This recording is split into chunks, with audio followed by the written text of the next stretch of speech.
here. It's a pretty straight shot. Let's bring that over a little bit. That's a pretty straight shot. That's a pretty straight shot. Then I'm going to draw little dots to get closer to the image. Oops, let's bring that down. That's a straight shot, right? And then dot, dot, dot, dot, dot, dot, dot, all the way around. Great. So now I have my image cut out. I see some flaws. I'm going to go back and fix a few of them so I don't cut off things that I don't want cut off. Okay. Now, if I wanted to get rid of the background, I would need to go to select and invert. It's going to highlight the background in white and leave the car in black, which indicates to me that it's going to cut out everything except for that shape in the middle.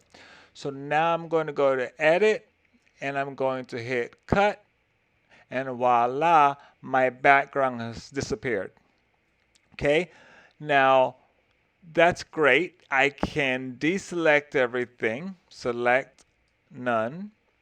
I can click on another object like, let's say, eraser tool, and it's going to get rid of that little path I had, and I can go back and do little touch-ups on my image. Okay, if I wanted to, I could also select from path, make sure the car is highlighted again.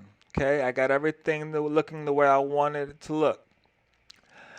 I am now going to go in here, hit the bucket fill tool, select the color, and I'm going to go to my car and start changing the color.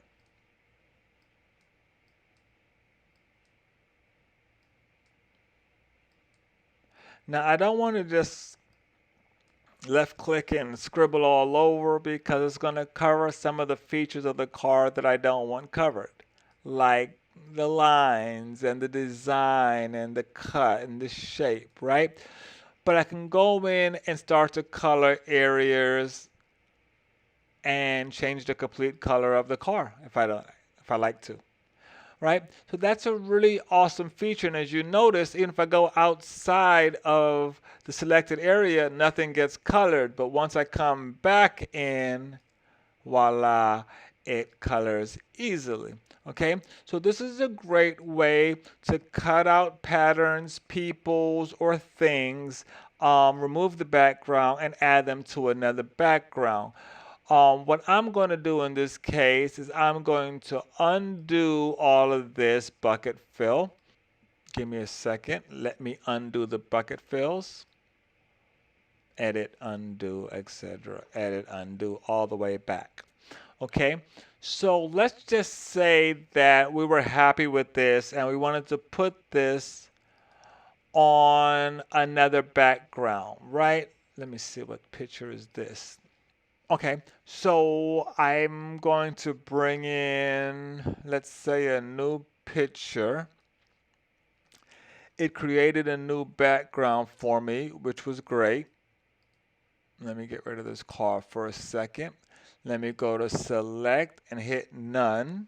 I don't want it to affect this picture. Now I want to make this picture larger so I can sit the car right here on the water.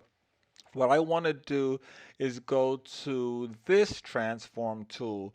Now you have this transform tool which allows you to rotate and manipulate the shape of the picture as well as the placement.